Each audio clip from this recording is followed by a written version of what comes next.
Il y avait un homme nommé Jonas, un prophète de Dieu. Un jour, Dieu lui demanda d'aller à Ninive, une grande ville remplie de méchanceté, pour annoncer son jugement. Dieu voulait donner aux habitants de Ninive une chance de se repentir avant de détruire leur ville à cause de leurs péchés. Mais Jonas n'était pas d'accord avec cette mission.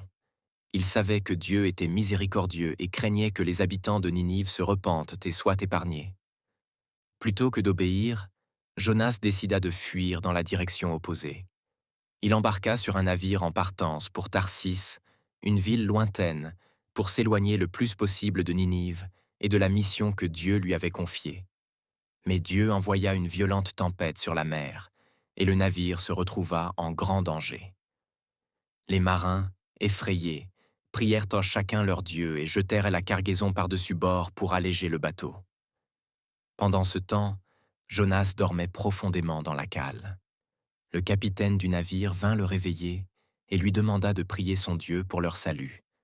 Les marins, ne sachant que faire, décidèrent de tirer au sort pour savoir qui était responsable de ce malheur. Le sort tomba sur Jonas. Ils lui demandèrent alors qui il était et pourquoi cette tempête les frappait à cause de lui.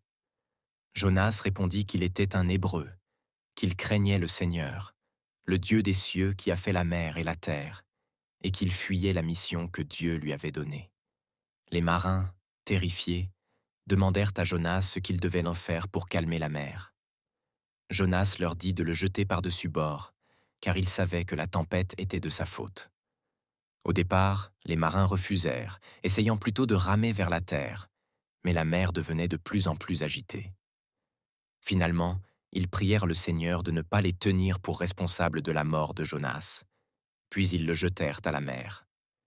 Immédiatement, la tempête s'apaisa, et les marins craignirent le Seigneur, lui offrant des sacrifices et lui faisant des vœux.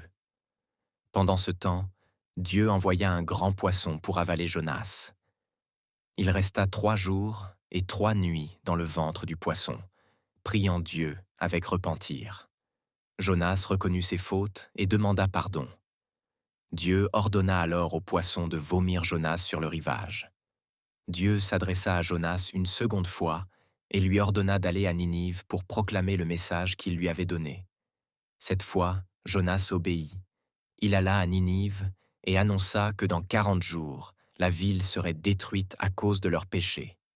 À la surprise de Jonas, les habitants de Ninive crurent en Dieu, proclamèrent un jeûne, et du plus grand au plus petit, ils se couvrirent de sacs en signe de repentir. Le roi de Ninive, en entendant cela, quitta son trône, se couvrit de sacs, s'assit dans la cendre et décréta que tous devaient se repentir de leurs mauvaises actions et demander pardon à Dieu. Voyant leur sincérité, Dieu renonça au désastre qu'il avait annoncé, et Ninive fut épargnée. Cela déplut beaucoup à Jonas, qui s'assit à l'extérieur de la ville, furieux. Il reprocha à Dieu d'être trop miséricordieux et de pardonner trop facilement. Mais Dieu lui montra, à travers une plante qui poussa et se flétrit en un jour, que sa miséricorde était plus grande que celle de Jonas. Ergake. Leçon morale. L'histoire de Jonas nous enseigne que l'obéissance à Dieu est essentielle, même lorsque nous ne comprenons pas ses plans. Elle nous montre aussi la miséricorde infinie de Dieu. Il est toujours prêt à pardonner ceux qui se repentent sincèrement, quel que soit leur passé ou la gravité de leurs péchés. Croire en notre Seigneur.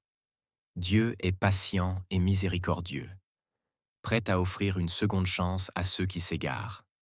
Même lorsque nous faisons des erreurs ou essayons de fuir ses plans, il ne nous abandonne pas.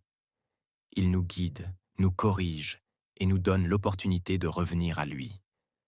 Croire en notre Seigneur, c'est avoir foi en sa bonté, sa justice et sa capacité à transformer même les cœurs les plus durs.